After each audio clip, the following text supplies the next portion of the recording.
Hello friends, welcome back to my YouTube channel.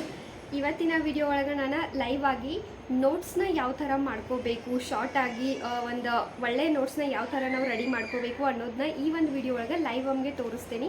ಒಂದೆರಡು page ಬುಕ್ನ ಓದಿ ಅದರಿಂದ ಒಂದು ನೋಟ್ಸ್ನ ಮಾಡಿ ತೋರಿಸ್ತೀನಿ. ಆ್ಯಕ್ಚುಲಿ ನಮ್ಮೊಬ್ಬರು ಸಬ್ಸ್ಕ್ರೈಬರ್ ಭಾಳ ದಿನದಿಂದ ಕೇಳಲಿಕ್ಕತ್ತಾರ. ಸೊ ಈ ಒಂದು ವಿಡಿಯೋ ಎಲ್ಲರಿಗೂ ಯೂಸ್ಫುಲ್ ಆಗ್ತದೆ. ನೋಟ್ಸ್ ಮಾಡ್ಕೊಳ್ಳಿಕ್ಕೆ ಯಾರ್ಯಾರಿಗೆ ಕಷ್ಟ ಅನಿಸ್ತಿರ್ತೈತಲ್ಲ ಅಂಥವ್ರಿಗೆ ಡೆಫಿನೆಟ್ಲಿ ಈ ಒಂದು ವಿಡಿಯೋ ಯೂಸ್ಫುಲ್ ಆಗ್ತದೆ. ಸೊ ಇನ್ನವರೆಗೂ ಯಾರ ಚಾನೆಲ್ಗೆ ಸಬ್ಸ್ಕ್ರೈಬ್ ಆಗಿಲ್ಲ ದಯವಿಟ್ಟು ಚಾನಲ್ಗೆ ಸಬ್ಸ್ಕ್ರೈಬ್ ಆಗಿರಿ ಮತ್ತು ಸಪೋರ್ಟ್ ಮಾಡಿರಿ.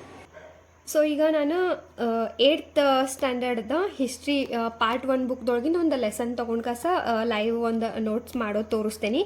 ಅವರ್ ಫಾಸ್ಟ್ 3 ಅಂಥೇಳಿ ಪಾರ್ಟ್ 1 ಬುಕ್ ಇದೆ history. Second lesson from trade to territory, the company establishes power. So ಈ ಒಂದು ಲೆಸನ್ನ ಬಗ್ಗೆ ನಾವು ನೋಡ್ಕೊಂಡು ತೊಗೊಂಡು ಫಸ್ಟ್ ನಾನು ಪ್ರತಿಯೊಂದು ಲೈನ್ನು ರೀಡ್ ಮಾಡ್ತೀನಿ. ಸೊ ನೋಟ್ಸ್ ಹೆಂಗೆ ಮಾಡ್ಕೋದಂತ ನೋಡೋಣ. ಸೊ ವ್ಯಾಪಾರದಿಂದ ಯಾವ ಥರ ಬ್ರಿಟಿಷರು ಒಂದೊಂದಾಗೆ ಒಂದು ಪ್ರದೇಶಗಳ ಮೇಲೆ ಆಡಳಿತನ ಮಾಡ್ಕೊತ ಬಂದರು ಅನ್ನೋದನ್ನು ಈ ಒಂದು ಲೆಸನ್ ಕೊಟ್ಟಾರ.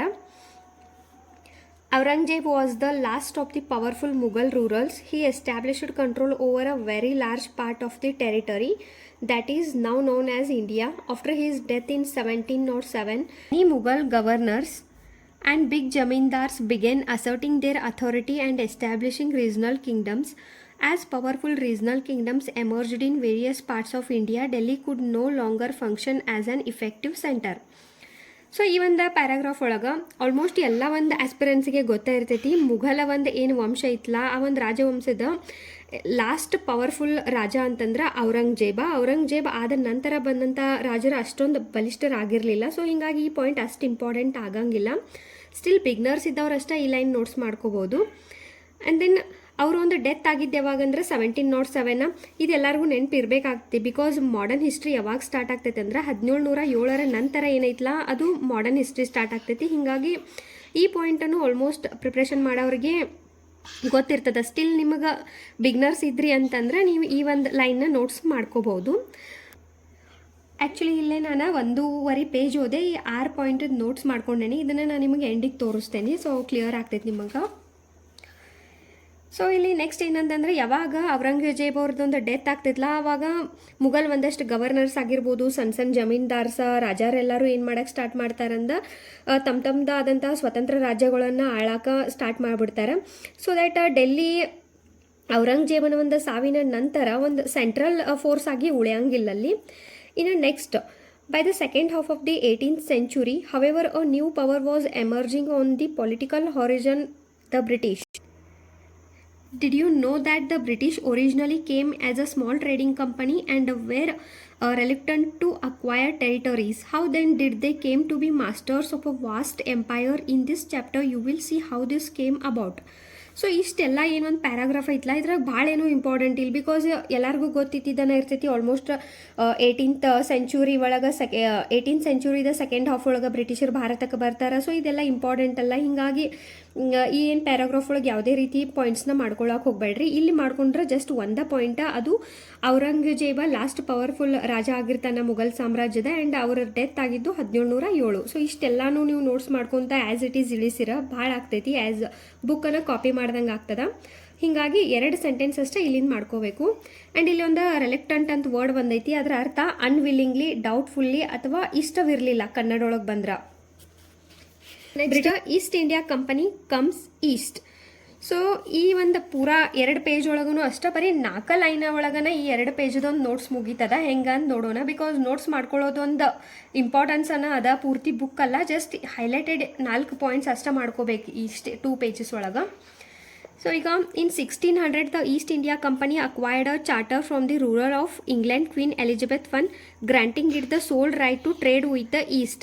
This meant that no other trading group in England could compete with the East India Company. With this charter the company could venture across the oceans looking for a new lands from which it could buy goods at a cheap price and carry them back to Europe to sell at higher prices. The company did not have to fear competition from other English trading companies. Mercantile trading companies in those days made profit primarily by excluding competition so that they could buy cheap and sell dear. So ಇಷ್ಟೆಲ್ಲ paragraph ನೋಡಿದ್ರಿ. ಇದ್ರೊಳಗೆ ಏನೇನೈತೆ ಅಂದ್ರೆ 1600 East India ಕಂಪನಿಗೆ ಇಂಗ್ಲೆಂಡಿನ ಕ್ವೀನ Elizabeth ಒನ್ನಿಂದ ಒಂದು ಶಾಸನ ಸಿಗ್ತದ, ಒಂದು ಸಣ್ಣದ್ದು ಸಿಗ್ತದ. ಏನಂತಂದ್ರೆ ಈಸ್ಟ್ ಇಂಡಿಯಾ ಕಂಪನಿಗೆ ಸೋಲ್ ರೈಟ್ ಸಿಗ್ತದ. ಏನಂದ್ರೆ ಈಸ್ಟ್ ಒಳಗೆ ಏನೇನು ದೇಶಗಳದಾವಲ್ಲ ಅಲ್ಲೆಲ್ಲ ವ್ಯಾಪಾರ ಮಾಡೋ ಒಂದು ಸೋಲ್ ರೈಟ್ ಅಂದ್ರೆ ಅವರು ಒಬ್ಬರಿಗೇನ ಒಂದು ಅಧಿಕಾರ ಸಿಗ್ತದ ಈಸ್ಟ್ ಇಂಡಿಯಾ ಕಂಪನಿಗೆ. ಸೊ ಇಂಗ್ಲೆಂಡ್ ಒಳಗೆ ಬೇರೆ ಯಾವುದೇ ರೀತಿ ಪ್ರೈವೇಟ್ ಆಗಿರಲಿ ಪಬ್ಲಿಕ್ ಯಾವುದೇ ರೀತಿ ಕಂಪನಿಗಳ ಈಸ್ಟ್ ಒಳಗಿನ ದೇಶಗಳೊಳಗೆ ಕಾಲಿಡಂಗಿಲ್ಲ. ಓನ್ಲಿ ಈಸ್ಟ್ ಇಂಡಿಯಾ ಕಂಪನಿ ಅಷ್ಟೇ ಇಡ್ಬೋದು. ಹೀಗಾಗಿ ಅವ್ರಿಗೆ ಯಾವುದೇ ರೀತಿ ಕಾಂಪಿಟೇಷನ್ ಇರಂಗಿಲ್ಲ. ಸೊ ಅವಾಗ ಈಸ್ಟ್ ಇಂಡಿಯಾ ಕಂಪನಿ ಏನು ಮಾಡ್ತೈತೆ ಅಂದ್ರೆ ಬೇರೆ ಬೇರೆ ದೇಶಗಳನ್ನ ಜಾಗಗಳನ್ನ ಹುಡುಕಾಕ್ ಸ್ಟಾರ್ಟ್ ಮಾಡ್ತೈತಿ. ಯಾಕಂದ್ರೆ ಕಡಿಮೆ ರೇಟ್ ಒಳಗೆ ಅಲ್ಲಿಂದ ವಸ್ತುಗಳನ್ನು ಪರ್ಚೇಸ್ ಮಾಡಿ ಅದನ್ನು ತಮ್ಮ ದೇಶಕ್ಕೆ ಬಂದ ಹೆಚ್ಚಿನ ರೇಟ್ ಒಳಗೆ ಮಾರೋದನ್ನ ಮರ್ಕಂಟೈಲ್ ಟ್ರೇಡ್. ಈ ಒಂದು ಟ್ರೇಡಿಂಗ್ ಮಾಡೋ ಸಲುವಾಗೇನ ಬೇರೆ ಬೇರೆ ದೇಶಗಳನ್ನ ಜಾಗಗಳನ್ನ ಹುಡುಕಾಕ ಸ್ಟಾರ್ಟ್ ಮಾಡ್ತಾರ. ಅವಾಗ ಇವ್ರು ಇನ್ನೂ ಇಂಡಿಯಾನ ಕಂಡು ಹಿಡ್ದಿರಂಗಿಲ್ಲ. ಇಂಡಿಯಾಗ ಒಂದು ಸಿ ರೂಟ್ ಅಂದ್ರೆ ಸಮುದ್ರ ಒಂದು ಮಾರ್ಗವನ್ನ ಕಂಡು ಹಿಡ್ದಿರಂಗಿಲ್ಲ. ಇಂಪಾರ್ಟೆಂಟ್ ಅಂದ್ರೆ 2 ಪಾಯಿಂಟ್ ಆಗ್ತವೆ. ಏನಂದ್ರೆ 1600 ಕ್ವೀನ್ ಎಲಿಜಬೆತ್ ರಾಣಿ ಏನು ಮಾಡ್ತಾಳೆ, ಒಂದು ಚಾರ್ಟರ್ಡ್ನ ಇಶ್ಯೂ ಮಾಡ್ತಾಳೆ ಈಸ್ಟ್ ಇಂಡಿಯಾ ಕಂಪನಿಗೆ. ಇದೊಂದು ಲೈನ್ ಇಂಪಾರ್ಟೆಂಟ್ ಆಗ್ತದೆ. ದೆನ್ ಸೆಕೆಂಡ್ ಮರ್ಕಂಟೈಲ್ ಟ್ರೇಡಿಂಗ್ ಅಂದ್ರೆ ಏನ? ಮರ್ಕಂಟೈಲ್ ಟ್ರೇಡಿಂಗ್ ಅಂತಂದ್ರೆ ಇಲ್ಲಿ ಬಾಕ್ಸ್ ಒಳಗೆ ಒಂದು ನೋಟ್ಸನ್ನು ಅವ್ರು ರೆಡಿ ಮಾಡಿಕೊಟ್ಬಿಟ್ಟಾರ. Buying goods cheap and selling them at a higher prices. So ಕಡಿಮೆ ಬೆಲೆ ಒಳಗೆ ವಸ್ತುಗಳನ್ನು ಪರ್ಚೇಸ್ ಮಾಡ್ಕೊಳ್ಳೋದು, ಅದನ್ನು ತಗೊಂಡೋಗಿ ತಮ್ಮ ದೇಶದೊಳಗೆ ಹೆಚ್ಚಿನ ಲಾಭಕ್ಕೆ ಮಾರ್ಕೊಳ್ಳೋದು, ಇದನ್ನ ಮರ್ಕಂಟೈಲ್ ಟ್ರೇಡ್. ಸೊ ಈ ಒಂದು ಪ್ಯಾರಾಗ್ರಾಫ್ ಒಳಗೆ 2 ಪಾಯಿಂಟ್ ಇಂಪಾರ್ಟೆಂಟ್ ಆಗ್ತಾವ. ಆ್ಯಂಡ್ ದೆನ್ ಇಲ್ಲಿ ಬಂದರೆ ಇಲ್ಲಿ ಯಾರ್ಯಾರು ಸಮುದ್ರ ಮಾರ್ಗವನ್ನು ಕಂಡು ಹಿಡಿದ್ರು, ಯಾರ್ಯಾರು ಫಸ್ಟ್ ರೀಚ್ ಆದರೂ, ಇಷ್ಟೆಲ್ಲ ಪೂರಾ ಪ್ಯಾರಾಗ್ರಾಫ್ ಒಳಗೈತಿ. ಇಲ್ಲಿ ಇಷ್ಟೇನು ಪ್ಯಾರಾಗ್ರಾಫ್ ಇಂಪಾರ್ಟೆಂಟ್ ಇಲ್ಲ. ಇದ್ರೊಳಗೆ ಇರೋದಿಷ್ಟ ಫಸ್ಟ್ ಭಾರತಕ್ಕೆ ಬಂದವರು ಪೋರ್ಚುಗೀಸರು. ಆ್ಯಂಡ್ ವಾಸ್ಕೋಡಿ ಗಾಮ ಏನದಾನಲ್ಲ ಅವನು ಸಿ ರೂಟ್ ಭಾರತಕ್ಕೆ ಸಮುದ್ರ ಮಾರ್ಗವನ್ನು 1498 ಇಂಡಿಯಾಕ್ಕೆ ಕಂಡು ಹಿಡಿದವ ವಾಸ್ಕೋಡ್ ಗಾಮ. ಅವನು ಪೋರ್ಚುಗೀಸ್ ಒಬ್ಬ ನಾವಿಕ ಆಗಿರ್ತಾನು. ಇವೆರಡು ಪಾಯಿಂಟ್ ಇಲ್ಲಿ ಇಂಪಾರ್ಟೆಂಟ್ ಆಗ್ತವ. ಸೊ ಇವ್ರು ಫಸ್ಟ್ ಬಂದು ಹೇಳಿದ್ದು ಕೇರಳದ ಕಲ್ಲಿಕೋಟೆಗೆ. ಆ ಟೈಮ್ ಒಳಗೆ ಅಲ್ಲಿ ಜಾಮೋರಿನ್ ಅನ್ನೋ ರಾಜ ಆಡಳಿತ ನಡೆಸ್ತಿರ್ತಾನೆ. ನೆಕ್ಸ್ಟ್ ಇದೇ ಥರ ಡಚ್ ಮತ್ತು ಫ್ರೆಂಚರನು ಬರ್ತಾರೆ. ಬಟ್ ಸ್ಟಿಲ್ ಇಲ್ಲಿ 2 ಪಾಯಿಂಟ್ ಅಷ್ಟೇ ಇಂಪಾರ್ಟೆಂಟ್ ಆಗ್ತಾವ. ಇನ್ನು ಇಲ್ಲಿ ಬಂದ ಈ ಒಂದು ಪ್ಯಾರಾಗ್ರಾಫ್ ಒಳಗೆ ಪೂರ್ತಿ ಭಾರತದ ಯಾವ್ಯಾವ ವಸ್ತುಗಳ ಇಂಗ್ಲೆಂಡ, ಯುರೋಪ, ಡಚ್ಚರ್ನೆಲ್ಲ ಆಕರ್ಷಣೆ ಮಾಡ್ತಾವು ಅಂತ ಹೇಳಿ cotton, silk, pepper, cloves, ಕ್ಯಾಡಮ್ and ಸಿನಾಮನ್ ಈ ಒಂದಷ್ಟು ವಸ್ತುಗಳು ಏನಿರ್ತಾವಲ್ಲ ಇವಷ್ಟು ಇಂಗ್ಲೆಂಡಿನ ಮಾರುಕಟ್ಟೆ ಒಳಗೆ ಭಾರಿ ಬೆಲೆ ಇರ್ತದ. India company begins trade in Bengal. So the first English factory was set up on the banks of the river Hooghly in 1651. ಈ ಒಂದು ಪಾಯಿಂಟ್ ಇಂಪಾರ್ಟೆಂಟ್ ಆಗ್ತದ. ಫಸ್ಟ್ ಇಂಗ್ಲಿಷ್ ಫ್ಯಾಕ್ಟ್ರಿ ಎಲ್ಲಿ ಸ್ಥಾಪನೆ ಆಗ್ತದಂದ್ರೆ 1651 ಹೂಗ್ಲಿ ನದಿ ದಂಡೆ ಮೇಲೆ ಅಂದ್ರೆ ಬೆಂಗಾಲ್ ಒಳಗೆ ಸ್ಥಾಪನೆ ಆಗ್ತದ ಫಸ್ಟ್ ಫ್ಯಾಕ್ಟ್ರಿ. ಇದೊಂದು ಇಂಪಾರ್ಟೆಂಟ್ ಅದ.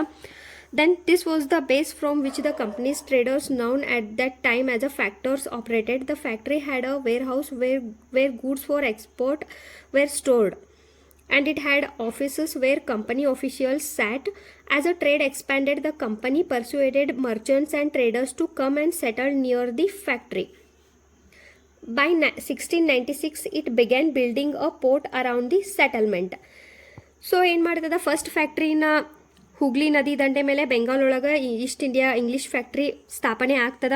ಅದಾದಮೇಲೆ ಏನಾಗ್ತೈತೆ ಅಂದ್ರೆ 1696 ಇದು ತನ್ನ ಸುತ್ತಲೂ ಕೋಟೆಗಳನ್ನು ಕಟ್ಕೊಳ್ಳಿಕ್ಕೆ ಸ್ಟಾರ್ಟ್ ಮಾಡ್ತೈತಿ, ಬಿಕಾಸ್ ಪ್ರೊಟೆಕ್ಷನ್ ಸಲುವಾಗಿ. ಆ್ಯಂಡ್ ದೆನ್ ಮುಘಲ ರಾಜ ಔರಂಗಜೇಬ ಇವರಿಗೆ ಒಂದು ಫಾರ್ಮನ್ನ ಇಶ್ಯೂ ಮಾಡ್ತಾನೆ. ಇದ್ರ ಪ್ರಕಾರ the right to trade duty free, tax ಇಲ್ದನ ಕಂಪನಿ ಬೆಂಗಾಲ್ ಒಳಗೆ ಟ್ಯಾಕ್ಸ್ ಇಲ್ದನ ಕಂಪನಿ ವ್ಯಾಪಾರ ಮಾಡಬಹುದು. ಈ ಥರ ಔರಂಗಜೇಬ್ ಒಂದು ಫಾರ್ಮನ್ನ ಹೊರಡಿಸ್ತಾರ. The company tried continuously to press for more concessions and manipulate existing privileges. Aurangzeb's farman, for instance, had granted only the company the right to trade duty free, but officials of the company who were carrying on a private trade on the side were expected to pay duty. This they refused to pay, causing an enormous loss for a revenue for Bengal. How could the Nawab of Bengal, Murshid Qali Khan, not protest? So ಈ paragraph ಒಳಗೆ ಏನು ಕೊಟ್ಟಾರಂದ್ರೆ, ಔರಂಗಜೇಬ ಫಾರ್ಮಾನ್ ಕೊಟ್ಟಿದ್ದ just ಕಂಪನಿಗಷ್ಟ trade free, ಒಂದು tax free trade ಮಾಡಲಿಕ್ಕೆ. But private ಏನಿರ್ತಾರಲ್ಲ ಅಫಿಷಿಯಲ್ಸ್ ಈಸ್ಟ್ ಇಂಡಿಯಾ ಕಂಪನಿದ ಅವರು ಒಂದು ಯಾವುದೇ ರೀತಿ ತೆರಿಗೆಗಳನ್ನು ಕೊಡಂಗಿಲ್ಲ. ಹೀಗಾಗಿ ಬೆಂಗಾಲದ ಒಂದು ಬೊಕ್ಕಸ ಖಾಲಿ ಆಗಕ್ಕೆ ಸ್ಟಾರ್ಟ್ ಆಗ್ತೈತಿ. ಬಟ್ ಇಷ್ಟೆಲ್ಲ ಹಂತಪರಿ ಏನು ಇಂಪಾರ್ಟೆಂಟ್ ಅಲ್ಲ, ಬಿಕಾಸ್ ಆಲ್ಮೋಸ್ಟ್ ಇದು 8th ಸ್ಟ್ಯಾಂಡರ್ಡ್ ಹಿಸ್ಟ್ರಿ ಆಗಿರೋದ್ರಿಂದ ಇದು ಎಲ್ಲರಿಗೂ ಒಂದಷ್ಟು ಸಣ್ಣ ಸಣ್ಣ ಪಾಯಿಂಟ್ಸ್ ಗೊತ್ತಿರ್ತಾವೆ. ಹೀಗಾಗಿ ಪ್ರಿಲಿಮ್ಸಿಗಂತರೂ ಇವೆಲ್ಲ ಇವನ್ ಈ ಪಾಯಿಂಟ್ಸ್ ಎಲ್ಲನೂ ಈಗಿನ ಒಂದು UPSC ಪ್ರಿಲಿಮ್ಸಿಗೆ ಹೆಲ್ಪ್ ಆಗಂಗಿಲ್ಲ, ಬಿಕಾಸ್ ಪ್ರಿಲಿಮ್ಸ್ ಒಂಚೂರು ಜಾಸ್ತಿ DPAMಗೆ ಹೊಂಟಾರ ಅಂದ ಕೂಡಲೇ ಸೊ ಬೇಸಿಕ್ ಸಲುವಾಗಿ NCERTs ಓದೋದ್ರಿಂದ ಇಂಥವು ತೀರಾ ಇಂಪಾರ್ಟೆಂಟ್ ಪಾಯಿಂಟ್ಸ್ ಅಷ್ಟೇ ಓದ್ಕೋಬೇಕಾಗ್ತೈತಿ. ಸೊ ಇಲ್ಲಿ ನಾವೊಂದು ನೋಟ್ಸ್ ಮಾಡೇನಿ. ಇದು ಮೊದಲ ನಾನು ಬರ್ಕೊಂಡಿಟ್ಕೊಂಡೇನಿ, ಯಾಕಂದ್ರೆ ಓದ್ಕೊಂತ ಬರ್ಕೋತ ಕೂತ್ರದ ಭಾಳ 20 ಮಿನಿಟ್ಸ್ ಅದು ವಿಡಿಯೋ ಹೋಗ್ತೈತೆ ಅನ್ನಂತಲೇ ಮೊದಲ ಬರೆದಿಟ್ಟೇನಿ. ಸೊ ಈ ಒಂದು 1.5 ಪೇಜಸ್ 1.5 ಪೇಜ್ ಒಳಗೆ ನಾ ಬರೀ 6 ಪಾಯಿಂಟ್ ಒಳಗೆ ಮುಗಿಸೇನ ಅದನ್ನ. ಅದ್ರಾಗೂ 2 ಪಾಯಿಂಟ್ ಅಂತ ಬರೀ ಏನು ಇಂಪಾರ್ಟೆಂಟ್ ಇಲ್ಲ. Aurangzeb was the last powerful Mughal ruler. He died on 1707. So Aurangzeb last ಒಂದು ಮುಘಲರ ಒಂದು ಬಲಿಷ್ಠ ರಾಜ ಆಗಿರ್ತಾರೋ, ಅವರು ತೀರ್ಕೊಂಡಿದ್ದು 1707 ಈ ಒಂದು ಇಶ್ವಿ ಆಲ್ಮೋಸ್ಟ್ ನೆನ್ಪಿಟ್ಕೋಬೇಕು, ಬಿಕಾಸ್ ಮಾಡರ್ನ್ ಹಿಸ್ಟ್ರಿ ಸ್ಟಾರ್ಟ್ ಆಗೋದ ಈ ಇಯರಿಂದ. In 1600, the East India Company acquired a charter from Queen Elizabeth I, mercantile trading, buying goods cheap and selling them at a higher prices. Vasco da Gama discovered a sea route to India in 1498. So first ಭಾರತಕ್ಕೆ ಸಮುದ್ರ ಮಾರ್ಗ ಕಂಡುಹಿಡಿದವರು ವಾಸ್ಕೋ ಡ gamma. ಅವರು Portuguese ನಾವಿಕರಾಗಿರ್ತಾರು 1498. ಇವರು ತಲುಪಿದ್ದು first ಕೇರಳದ ಕ್ಯಾಲಿಕಟ. ಅಲ್ಲಿ ಆ ಟೈಮ್ ಒಳಗೆ ಜಾಮೋರಿನ ಆಡಳಿತ ಇರ್ತದ. The fine qualities of cotton, silk, pepper, cloves, cardamom, cinnamon had a big market in Europe. Mughal emperor Aurangzeb issued farman granting the company the right to trade duty free. So ಇಲ್ಲಿ ಇಂಪಾರ್ಟೆಂಟ್ 6 ಪಾಯಿಂಟ್ ಅದಾವ. ಅದ್ರಾಗನ first point almost ಯಾರು NCERTs ಅದು read ಮಾಡಿದವ್ರಿದ್ರಿ, second attempt ಅದು ಕೊಡಾತಿದ್ರಿ ಅಂದ್ರೆ ಅವ್ರು ಈ ಪಾಯಿಂಟನ್ನು ನೀವು ಸ್ಕಿಪ್ ಮಾಡ್ಕೋಬೋದು. ಆ್ಯಂಡ್ ಇದಂತೂ ಆಲ್ಮೋಸ್ಟ್ ಗೊತ್ತಿರ್ತೈತೆ ಅನ್ಕೋತೇನೆ. 1600 ಒಳಗನ ಕ್ವೀನ್ ಎಲಿಜಬೆತ್ ಈಸ್ಟ್ ಇಂಡಿಯಾ ಕಂಪನಿಗೆ ಒಂದು ಚಾರ್ಟರ್ಡ್ನ ಕೊಡ್ತಾರಂಥೇಳಿ. ಸೊ ಇದು ಹಂತಪರಿ ಇಂಪಾರ್ಟೆಂಟ್ ಅಲ್ಲ. ಸೊ ನೀವು ಈ ಥರ ಎಕ್ದಮ್ ಇಂಪಾರ್ಟೆಂಟ್ ಪಾಯಿಂಟ, ನಿಮಗದು ಗೊತ್ತೇ ಇಲ್ಲದೆ ಇರೋವಂಥ ಪಾಯಿಂಟ ಅಥವಾ ನಿಮಗೆ ನೆನಪು ಮಾಡ್ಕೊಳ್ಳಿಕ್ಕೆ ಕಷ್ಟ ಆಗುವಂಥ ಪಾಯಿಂಟ್ಸ್ನ ಅಷ್ಟನ್ನ ನೋಟ್ಸ್ ಒಳಗೆ ಬರ್ಕೋಬೇಕು. ಆಮೇಲೆ ರಿವೈಸ್ ಮಾಡ್ಕೊಳ್ಳಿಕ್ಕೆ ಹೆಲ್ಪ್ ಆಗ್ತೈತಿ. ಸೊ ನಿಮಗೆ ಗೊತ್ತಿದ್ದನ್ನು ಇಂಪಾರ್ಟೆಂಟ್ ಐತಡಿ ಅಂತ ಗೊತ್ತಿದ್ರು ನೆನಪಿದ್ರು ಅದನ್ನ ಬರ್ಕೊತ ಕುಂತ್ರಿ ಅಂದ್ರೆ ನೋಟ್ಸ್ ಭಾಳ ಲೆಂಗ್ದಿ ಆಗ್ತೈತಿ ಆ್ಯಂಡ್ ಅದನ್ನು ರಿವೈಸ್ ಮಾಡ್ಕೊಳ್ಳಿಕ್ಕೆ ಭಾಳನ ಕಠಿಣ ಆಗ್ತೈತಿ. ಸೊ ಈಗ ಇವು NCERTs ಅದಾವನಂತಲೇ ಇವಾಗ 35 ಬುಕ್ಗಳು ಅದಾವ. ಈ 35 ಬುಕ್ಕಿಂದ ನೀವು ಒಂದು ದೊಡ್ಡ ನೋಟ್ಬುಕ್ಕನ್ನು ರೆಡಿ ಮಾಡ್ರಂದ್ರೆ ರೆಫರೆನ್ಸ್ ಬುಕ್ ಅದು ಓದೋದು ಭಾಳ ಕಠಿಣ ಆಗ್ತೈತಿ. ಹಿಂಗಾಗಿ NCERTs ಬಗ್ಗೆ ಭಾಳ ವರಿ ಮಾಡಬೇಡ್ರಿ. ಅಷ್ಟು ಸಿಂಪಲ್. ಈಗ ನೀವು ನಾ ಇಲ್ಲಿ ಹೈಲೈಟೆಡ್ ಮಾಡಿದ್ದೊಂದು ಸ್ವಲ್ಪ ತೋರಿಸ್ತೇನೆ. ಇಲ್ಲೇ ಬ್ಯಾಟಲ್ ಆಫ್ ಪ್ಲಾಸಿ ಒಳಗೂ ಅಷ್ಟು ಯಾವಾಗ ನಡೀತು, ಯಾರು ಮಿಡಲ್ ನಡೀತು, ಆ್ಯಂಡ್ ಯಾರು ಸೋತ್ರು ಯುದ್ಧದೊಳಗೆ, ಆ್ಯಂಡ್ ಯಾರಿಂದ ಸೋತ್ರು. ಸೊ ಇಷ್ಟ 3 ಪಾಯಿಂಟ್ ಮುಗೀತು. ಬ್ಯಾಟಲ್ ಆಫ್ ಪ್ಲಾಸಿ ಕದನೊಳಗೆ 3 ಪಾಯಿಂಟ್ ಇಂಪಾರ್ಟೆಂಟ್ ಆಗ್ತಾವ. ಸೊ ಸಿರಾಜುದ್ದೌಲಾ ಮತ್ತು ರಾಬರ್ಟ್ ಕ್ಲೈವರ ಒಂದು ಮಧ್ಯೆ ಈ ಒಂದು ಯುದ್ಧ ನಡೀತೈತಿ. ಇಲ್ಲಿ ಈ ಯುದ್ಧದೊಳಗೆ ಬೆಂಗಾಲದ ರಾಜ ಸಿರಾಜುದ್ದೌಲಾ ಸೋಲ್ತಾರು. ಯಾಕಂತಂದ್ರೆ ಮೀರ್ ಜಾಫರ್ ಅನ್ನೋ ಒಬ್ಬ ವ್ಯಕ್ತಿ ಈ ಒಂದು ಸಿರಾಜುದ್ದೌಲಾ ಕಮಾಂಡರ ಯುದ್ಧದೊಳಗೆ ಫೈಟನ್ನು ಮಾಡಂಗಿಲ್ಲ, ಬಿಕಾಸ್ ಅವ್ನು ಆಲ್ರೆಡಿ ರಾಬರ್ಟ್ ಕ್ಲೈವನ್ ಜೊತೆ ಒಂದು ಒಪ್ಪಂದ ಮಾಡ್ಕೊಂಡಿರ್ತಾನೆ. ಇನ್ ಕೇಸ್ ಸಿರಾಜುದ್ದೌಲನ್ ಏನಾರ ಸೋಲ್ಸಾಕ ಹೆಲ್ಪ್ ಮಾಡಿರ ಮೀರ್ ಜಾಫರ್ನ ನೆಕ್ಸ್ಟ್ ರಾಜ ಮಾಡ್ತೇನಂತ ರಾಬರ್ಟ್ ಕ್ಲೈವ್ ಹೇಳಿರ್ತಾನೆ. ಹೀಗಾಗಿ ಮೀರ್ ಜಾಫರ ಯುದ್ಧದೊಳಗೆ ಭಾಗನ ವಹಿಸಂಗಿಲ್ಲ. ಹೀಗಾಗಿ ಈ ಒಂದು ನವಾಬ ಸೋಲ್ತಾನ. ಆ್ಯಂಡ್ ಬ್ಯಾಟಲ್ ಆಫ್ ಪ್ಲಾಸಿ ಐತ್ಲ ಭಾಳ ಇಂಪಾರ್ಟೆಂಟ್ ವಾರ್ ಇದೆ. ಯಾಕಂದ್ರೆ it was the first major victory the company won in India. ಭಾರತದೊಳಗೆ ಪ್ರಪ್ರಥಮ ಒಂದು ಜಯ ಆಗಿತ್ತಿದು ಬ್ರಿಟಿಷರಿಗೆ. ಸೊ ಇದು ಒಂದು ಭಾರತದ ಇತಿಹಾಸದೊಳಗೆ ಈ ಯುದ್ಧ ಇಂಪಾರ್ಟೆಂಟ್ ಆಗ್ತದ. ದಟ್ಸ್ ಆಲ್ಸೋ 4 ಪಾಯಿಂಟ್ ಬರ್ಕೊಂಡ್ರಂದ್ರೆ ಮುಗೀತು. ಸೊ ಈ ಥರ ಹೈಲೈಟ್ ಮಾಡ್ಕೊಂಡು ನೋಟ್ಸ್ ಮಾಡ್ಕೊಂಡ್ರೆ ನಿಮ್ಗೆ ಭಾಳ ಹೆಲ್ಪ್ ಆಗ್ತೈತೆ ಸಣ್ಣ ಪಾಯಿಂಟ. ಐ ಹೋಪ್ ನಿಮಗೆ ಅರ್ಥ ಆಗಿರ್ತೈತೆ ಅಂದ್ಕೊಂಡೇನಿ. ಅರ್ಥ ಆಗಿಲ್ಲ ಅಂದ್ರೆ ಮತ್ತು ಯಾವ ಥರ ಎಕ್ಸ್ಪ್ಲೇನ್ ಮಾಡಿದ್ರೆ ನಿಮಗೆ ಇಷ್ಟ ಆಗ್ತೈತಿ ಅಂತ ನೀವು ಹೇಳಿರಿ ಅಂತಂದ್ರೆ ನಾನು ನೆಕ್ಸ್ಟ್ ವಿಡಿಯೋ ಟ್ರೈ ಮಾಡ್ತೀನಿ. So thank you.